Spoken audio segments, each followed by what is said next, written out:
Do you know the 14 traits of successful chiropractors? We've interviewed some of the top chiropractors in the industry and have identified the common traits that they all share. Jump on over to www.chirobusinessmojo.com to get your free report today. Welcome to the Chiro Business Mojo podcast, where we deconstruct the methods, marketing, and mindset of successful business people and chiropractors from around the world. And now your host, Dr. Richard Day. Hello, I am Dr. Richard Day, and this is the Chiro Business Mojo podcast. I simply love doing this show. I love everything about it. I love the people I talk to, and I love the people who reach out to me and tell me that they're getting something out of this show. So let me know if there's anything I can do for you, anything you want me to ask, any guest you want me to bring on the show, because I really love the interaction, and I hope I am delivering value to you. You know what? Let's change that. I hope I'm giving you the mojo you need. Mojo. Well, our guest today is definitely infected with the mojo. Dr. Kevin Wong graduated from Palmer West in 1996 as valedictorian of his class and recipient of a Clinical Excellence Award. In 2004, the Contra Costa Sun Newspaper voted Dr. Kevin the best chiropractor in Lamorinda.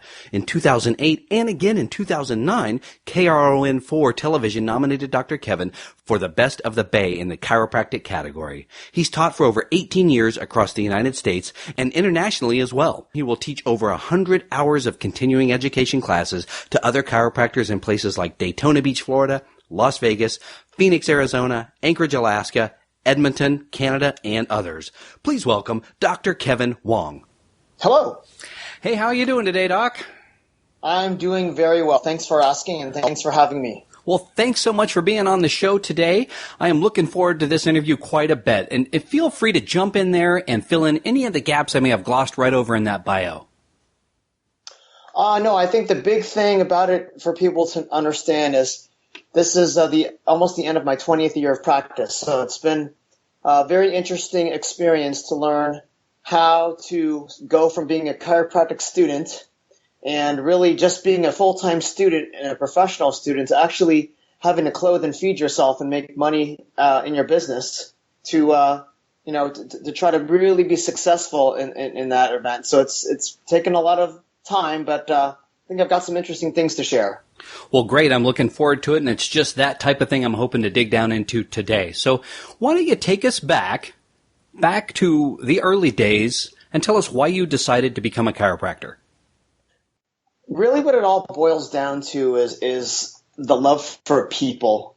When you're out in the field there and deciding what you're going to be doing with the rest of your life, when I was in college, I really knew it had to be people-oriented, and I knew that I wanted to take a slant of healthcare that didn't involve cutting people open and giving them drugs and medication, and really, now that I've kind of been through the other side, I really see that what I was meant to do was walk this path and help people using natural methods like our hands and our brain to try to figure out how to get them better without giving them treatments that would cause secondary types of reactions or things like that. It's been really fun to be able to just use my hands for the most part to help people feel better. Well, think back, if you can, back to that day when you got that diploma in your hand, you graduated, and you were ready to move into the next phase of your career, and that is the business side of things. Can you bring us back and share with us your mindset at that point and maybe some of, what was going on then? Did you have some startup capital? How did you get this thing going? What were your biggest fears? That's one of the biggest questions I get from chiropractic students when I teach, and that is, what should I do? And I'm going to take you back to 1996 when I graduated, got my diploma. I had my Clinical Excellence Award. I was a 4.0 summa cum laude in my class, and I will tell all of you that I was not very well prepared for practice because back then I was telling you I was a professional student. I really knew how to be a student very well. I did pay attention in some of my technique classes. I was reasonably good with my technique, but really, I had a lot to learn. And when I got out of school, I knew I was in no position to open up my own practice. So I went and worked for somebody. And that would end up to be an associate type position that I had for just about 4 years coming out of school. So that's where I basically worked for another couple doctors and was one of the doctors in their clinic, and I essentially learned as much as I could during that time about what I wanted to do and also what I didn't want to do. That's probably the most important thing that I learned, is what I did not want to do when I had my own office. Yeah, absolutely. I had a similar experience in practice as well, and you get the good and the bad with somebody that you learn from, but it's all learning. Yes. Yes, it is. So you worked there for about 4 years and decided to strike out on your own then? I worked there, and I decided after a while that when you looked at the numbers, what they were actually paying me, even if I left and only half the patients followed me, I'd still be making just as much as I was before, and I'd be having my own office and making my own decisions and treating people the way I wanted them to be treated. Now, when we're in school and as we come out and we start to learn about who we are as real doctors, this really comes down to your personality as a human being. If you follow your heart the way that you want to practice and treat people, you are going to have your own success. It might take a little bit of time, but I think the biggest thing that I learned from this whole thing was, don't just think with your wallet. If you think with your heart, it sounds corny, but it really is true, and it's made me a living, very comfortable living for these 20 years now that I've been out. So when you went out on your own, were you immediately successful? My wife and I started our practice together. She was actually a chiropractor who went to Palmer West, but she graduated 3 years behind me. So when we struck out, we knew that we had some small patient base that may follow us over. And when we did this, we also realized that it was going to take time to build. I would say those first 5 years of solo practice or having your own place, you are really putting your nose to the grindstone and making sure that you're consistently in the office so people know you're there, you're working your office hours. You may choose to work early in the morning or late into the evening. I've always been a morning person, so I didn't mind starting early. And I to this day, I actually work Saturdays. Even 20 years out, I still work Saturdays from 6:30 in the morning to 12 noon because Saturdays are a fantastic day for patients. Well, it sounds like you had some keys to early success. Is there anything else that you did at that time to really help you move your practice forward? There's always a little bit of worry involved. You know, me being a worrier myself, I just find things to worry about. But I've noticed that if I can give any advice on these early days is if you have your protocols in place, not just with working with the patients when you're in your office, but to have your marketing in place with your website, with your with the way that you're going to get out there with Facebook or some kind of advertising that you think you're going to use. If you're consistent with it, then it will pay you dividends later down the road. The other way to think about this is the way you treat people, the way that you're going to have the patients come in your office from the very first visit, and how you're going to structure some of those, the time you spend with them, the techniques that you're doing. If you're consistent and you keep working at it, and then you tweak a little bit here and there, you're going to have success with that because you will be doing things the same way with every person, and people will see that you have systems in place, and that when you get your results and you start to get people better, people will really appreciate the fact that you were consistent with each office visit and you gave them the service that they were expecting when they came in. Well, let's shift forward in time and bring us up to present day. Tell us about the practice that you own and operate today. Today our clinic is about 2,000 square feet. 2/3 of the clinic is actually ours, and I have 5 treatment rooms. One of the rooms is a massage room. 3 rooms I run patients through, and 1 room has my drop table, my high-low drop table, so I'll walk people in and out of there. So at any given time, I've got 3 rooms that are full, and then I'm walking people in and out of my drop table room to do certain adjustments on different parts of their body, whether it be low back or ribs or shoulders or something. So I treat patients Mondays, Tuesdays, Wednesdays, Fridays, and Saturdays. My Thursday and Sundays are off, and pretty much work all days, those days I just described, except for Tuesday. I'm only there until 1 p.m. So we really treat everybody, because I do so much work with extremities and orthotics and feet and shoulders. I get a lot of extremities and sports cases coming in the office, but I treat everybody from newborns to the elderly. Doesn't matter pretty much what kind of case they bring into me. I really love working on everything. We take a lot of insurance, and I know some people have an issue with taking insurance these days, but you have to understand where I'm coming from. I honestly just want to help everybody. So I'll take insurances because some people have it gives them access to care, and it allows them to come see a chiropractor where they may not want to spend the money in the first place.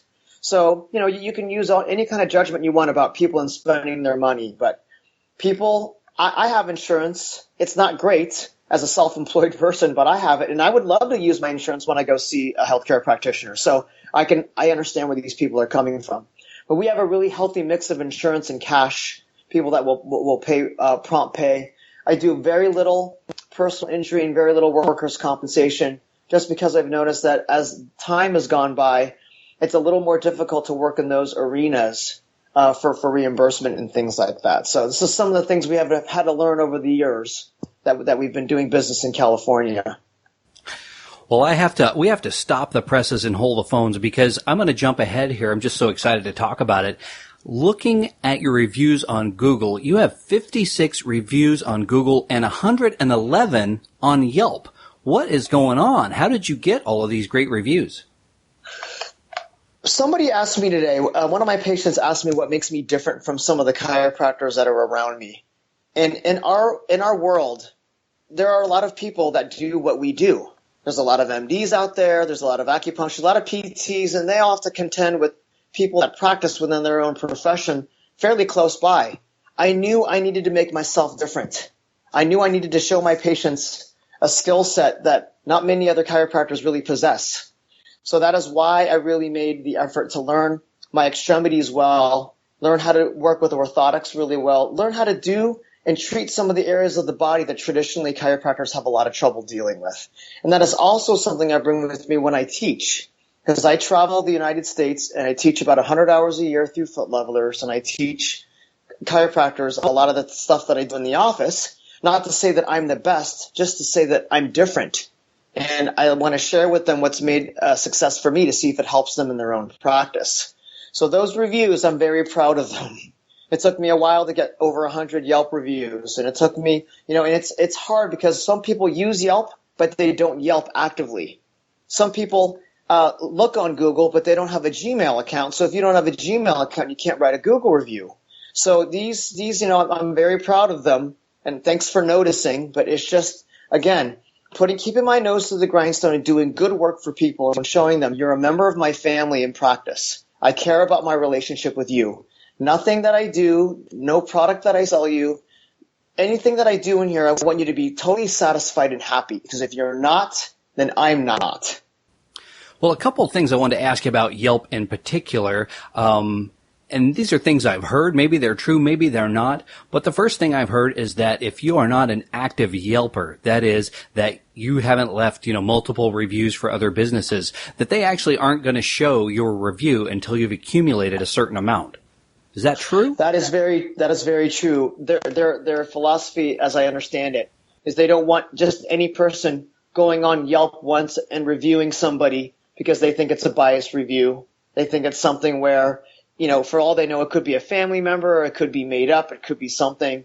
I've always been very curious about why they've done that, especially since, you becoming a Yelper starts with a first review. So why just not let that person send that review? And, then it's all good there. Then from there, it might inspire them to do more reviews, right? So you're right. I've heard the same thing. Now, the other thing I've heard is that if you don't advertise through Yelp, that they're also going to hide reviews. I don't know if that's true, but have you seen anything like that? Do you advertise with them? that is a very, very touchy subject as well. I have heard the exact same thing, and I've tried to be very careful with dealing with them, being very respectful to them. They have been after me to advertise for a long time, and I just don't know what to do about it. I don't want to get them upset because I don't want to have any negative things happen to my reviews, right. You know? But I'm not sure, to tell you the truth, and I've never advertised with them before, so I wouldn't know. But I have heard also that people that have tried to advertise with them to take off a negative review, it hasn't worked. It hasn't worked. I've got to tell you that no matter how Yelp operates, it sounds like there's some hoops that the end user has to jump through. Having 111 reviews is mighty impressive. Let's move on and talk to you about other forms of marketing that you do. What's working best for you to get your practice out there? The best thing really that works for me, besides Yelp and Google, is Facebook. I don't advertise on Facebook, but I have a lot of friends on Facebook. So besides my personal page and my practice page, I regularly send out things on those pages. I craft them differently for my personal page because I never want to think on my personal page that I'm trying to advertise for what I do for a living. So I will just kind of throw out things like if I see a case of plantar fasciitis, saw a really tough case of plantar fasciitis today. Have you ever had this? Patient was so frustrated, blah, blah, blah, and I will get some engagement with people that I know. And I have had some patients come in through Yelp. Through Facebook. But again, probably the strongest thing I can tell any of the people that are listening to this is always going to be your referrals of your own patients. What's interesting these days is the landscape has changed from the days when I even got out of school 20 years ago. Before, when you had a referral, they would pretty much hear your name and then call your office up and then talk to your staff and figure out if they wanted to come in. Now when they hear your name as a referral, they may look for you on Yelp, they may look for you on your website. They will check social media for you before they really 100% decide that they want to come in to see you. So really what it is it is those referrals and it's the social media that have really helped me with my practice. Now, do you manage your own social media, or do you have a social media marketer or someone like that who does that for you? I have a website company that I've always been trying to be really out on the tip of things with the internet and with my website. So my current website company maintains not only my site, but they will do some posting on my Facebook page, and I'll do extra posting when I see fit. For instance, Foot Levelers had their buy one, get one offer for their orthotics. They actually extended that a few more days, so I went on Facebook today and made sure I put it all over, both my personal and my business page, to make sure people knew about that. So what do you have, if any, other social platform besides Facebook and a website? What do I have? Okay, so we talked about Facebook, Yelp, Google. I'm on LinkedIn, but I can tell you for healthcare, LinkedIn really is not much help for us. It's more other types of jobs that people are posting. But I maintain an active LinkedIn page anyway. I'd say a lion's share of people are on Facebook these days. But if you're looking for the younger demographic, then we're looking at Instagram and probably leaving a little bit of Snapchat. But I don't do any of that. So other than that, no, I don't think there's anything else besides maintaining my website that I'm doing for social media other than that. Well, when you look back over your career and think about everything that goes into being successful, what's the main reason you've been so successful? I've always been a hard worker. And I know there's an antiquated belief in America that if you work hard, you'll be rewarded. Because I know some people these days are kind of getting cynical about that adage, and they think, well, maybe that's not really the case. If I didn't work hard and continue to, I wouldn't have the practice that I have now. There's an old saying that you make your own luck. I've always believed that is the case. And one of the things I tell people is basically good success in life is a little bit of luck and a lot of hard work. And with me, having that love for people, having that desire to always be the best that I can be, and always making sure that the practice that we do an above board job for everybody that comes through the door, I think that's helped to make it successful. Now, there are some people out there who are maybe not where they want to be, and they're saying, hey, I work hard too. In your opinion, why isn't everyone successful in practice? It's interesting because you bring up a topic that I've always wondered all through my years. You and I can pick up a magazine for Dynamic Chiropractic, or we can pick up Chiropractic Economics, and we see a lot of the practice, gurus out there who are saying, come, try my system. I'll guarantee that you have this many new patients and blah, and some of those do work. I'm really good friends with Mark Santa. He's head of Breakthrough Coaching. That all works. But I think what you've got to do is you have to sit down with yourself, either yourself and or your spouse, or whoever your partner in life is, and figure out, all right, is this practice what I want it to be? Am I practicing true to what I feel, how I should be treating these patients? Or am I trying to just make money off certain things? And there's nothing wrong with that. I'm not trying to criticize that at all. But are you practicing and recommending these types of services and things because the patient needs them, or because you're trying to pay them off? It's a hard line to walk, but if you always stay true to that, and patients will see this. They can see when we're trying to sell them something that they may not need. They can see when we are trying to do something that may not be the right course, because it comes out in the way we describe this to them, or we're trying to sell it to them. Healthcare, and especially with chiropractic, it's about education. If we teach our patients what they need, they will ask us for that, and they will accept what we're asking them because they know that we have their best interests at heart. So that's what I would tell you to do. If you're struggling right now, if you're frustrated, I understand because I've been there too, but you ask yourself, are you treating these patients the way that you think you should be? Is this how you treat your own family? And I think that will help you, guide you in what it is that you're trying to accomplish with the practice that you have currently. Well, this podcast is all about providing actionable content for our listeners, so let's get down to brass tacks. Let's talk about something, a single piece of advice or a series of action steps you'd recommend for the new doc, and then something they could do tomorrow. And the same thing for the doc that's been in practice a while. So for the new doc, we have a very interesting healthcare landscape out there. You've heard everybody talking about Obamacare and all this. I think that as a new practitioner, it does behoove you to get on some of the insurance plans so you can start bringing patients through the door, and you have multiple avenues. You never want to have only one avenue of bringing in patients, all right? You want to think of multiple ways to do this. Maybe it's insurance companies. Maybe you're going to go join a Rotary Club or a business leads group. Maybe you're going to work at another type of a practice where patients are coming in because it's pre-established, so you start to get yourself experience. Because the seasoned field doctors never worry about what kind of adjustment we're going to do on that person, because we've been doing it for a long time. In the beginning, you'll be perfecting your cervicals, you'll be perfecting your side postures, your anteriors, all those things. So get your hands on people and work on them, all right? Also, you want to look at the different avenues for bringing ancillary income. And this is really for anybody who's currently practicing or not, or just starting, all right? For instance, for my practice, I sell a lot of orthotics because I do a lot of work with the feet.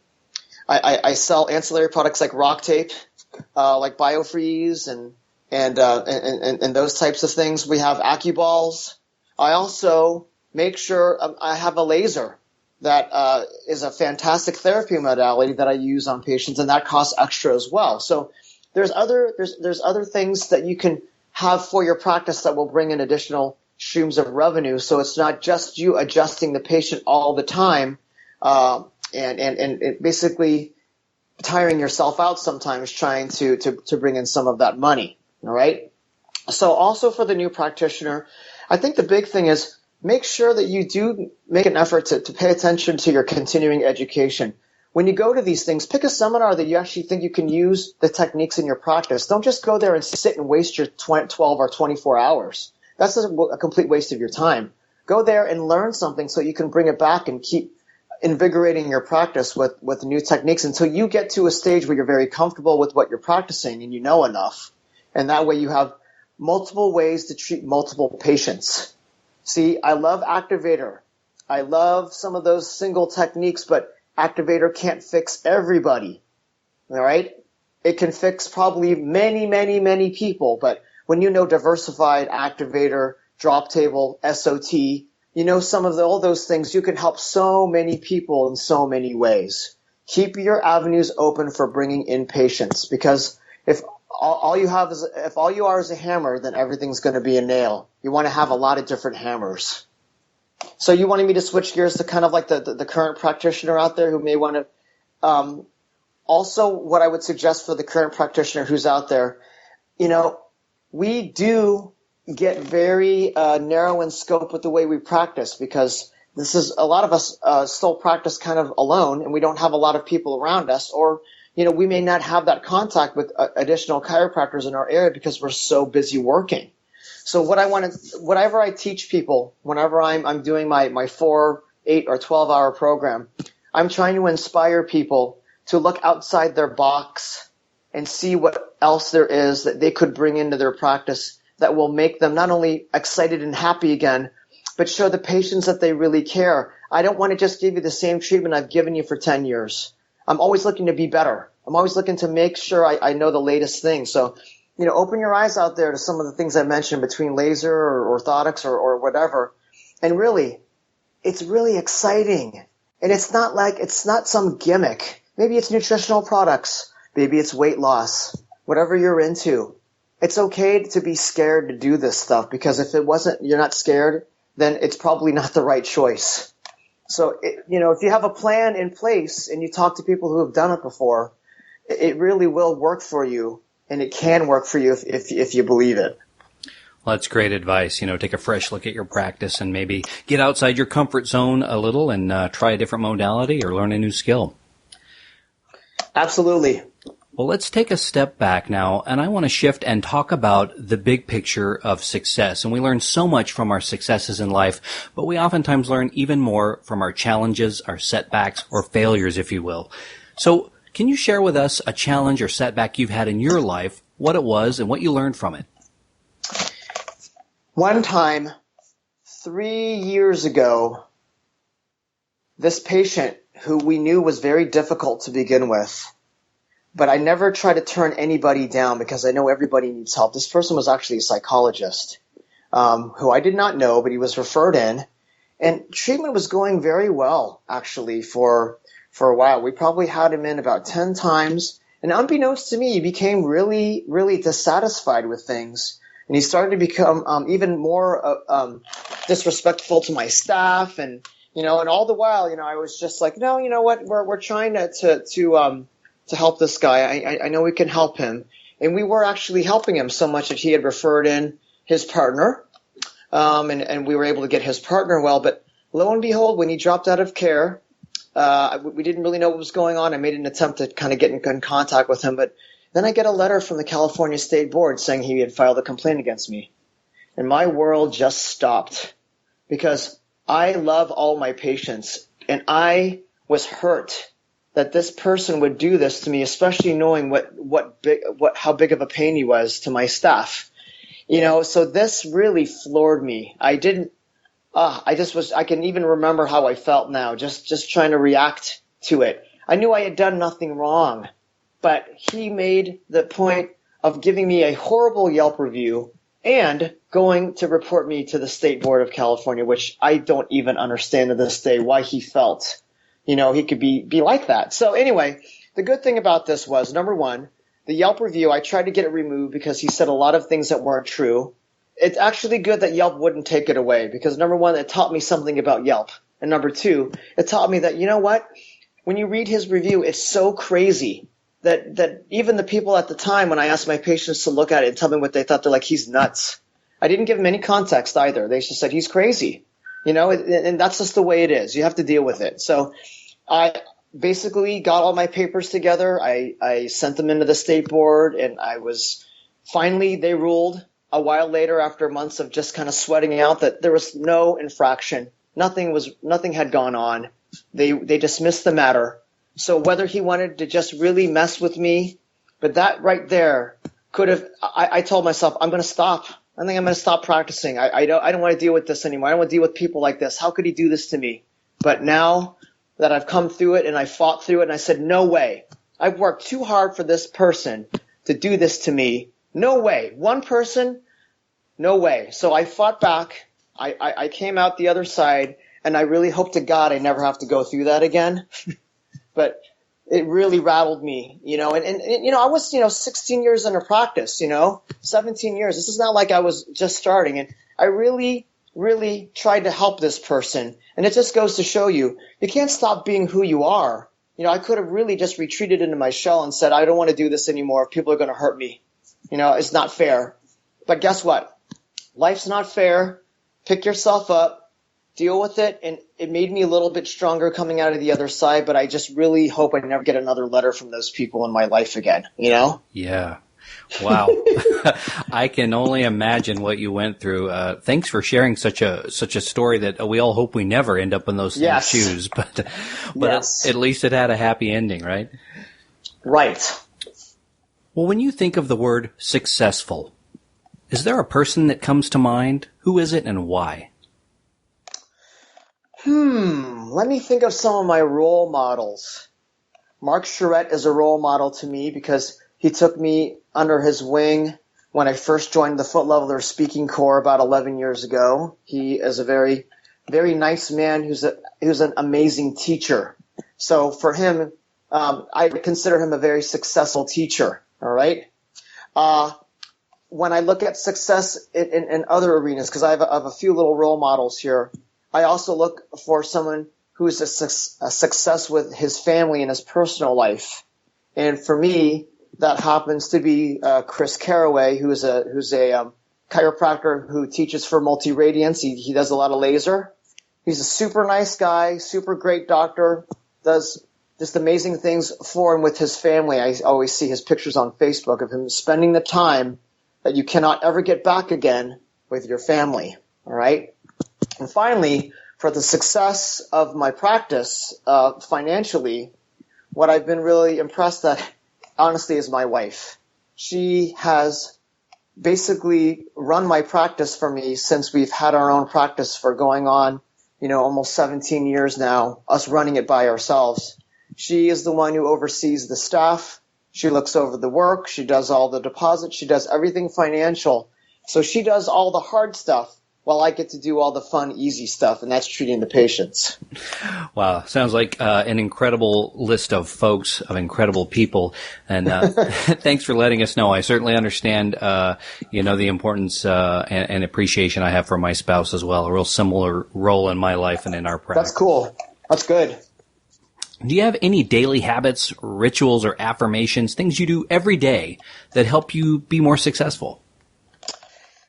For a while, I would be judging my success based on how many new patients I was having per day or this or that. But, as my practice has gotten busier over the years to the point where we often have a wait list during the day, I know that the universe is bringing people into the office where they are supposed to be on the schedule.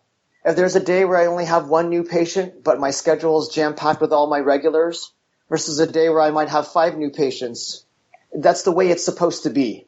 So really what I've come to say to myself after many years of having all sorts of affirmations is basically the universe has decided the path that you're going to walk on. Just walk the path. Well, we are now getting to the end of the interview as these waning moments tick down. Let's talk about a few more things before you go. Do you have a favorite book that you would like to recommend to our listeners? I would have to say that the E-Myth was a very good book for business. It's a really good book for business. That is a good one. I've read that one a couple of times. And, when you first start out and you're all about being the technician, how he breaks that down, that's all I was thinking about. And as I became the entrepreneur and the manager, you start wearing all of those hats and realizing there's only 24 hours in a day. How can I do all of these well? So that was a very eye-opening book for me as I moved through, those various phases of being an entrepreneur. And personally, can I just give you one more book? And that's called The Millionaire Next Door. You ever heard of that one? Great book. It's on my bookshelf. Oh, yeah. that one, for me personally, a lot of us don't like to be flashy with, even if we make money, we don't like to flash it around. And I just liked all the salient points in that book because I could resonate very well with it. Yeah. So those are my books. It is, that's a great one as well. Being a millionaire isn't necessarily what commercials and magazines tell us we have to be. Yes. It's not what you think. Well, what is the best way for people to contact you and find out more about you and what you do? Well, let me tell you, my website is orindachiropractic.com. So that's ORINDA chiropractic.com. On there is my email address and ways to get a hold of me through the office. And actually on my website, I tell a lot about what it is that I do in practice, just because when patients are surfing, they are able to, if they want to, do a lot of investigative work about me without me knowing it.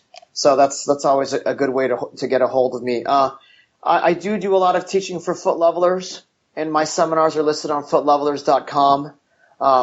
You can find them there. But, I'm really happy to help. It's just a lot of fun, and I really appreciate you taking the time to have me on the interview. It's exciting for me to be able to do these types of things. And, I don't often talk about myself. I don't know if that is very evident, but it's nice to have someone asking me questions so I can give you a nice specific response rather than blabbering on. Well, we will link to your book recommendations as well as the information about you and the ways we can contact you in our show notes page on our website.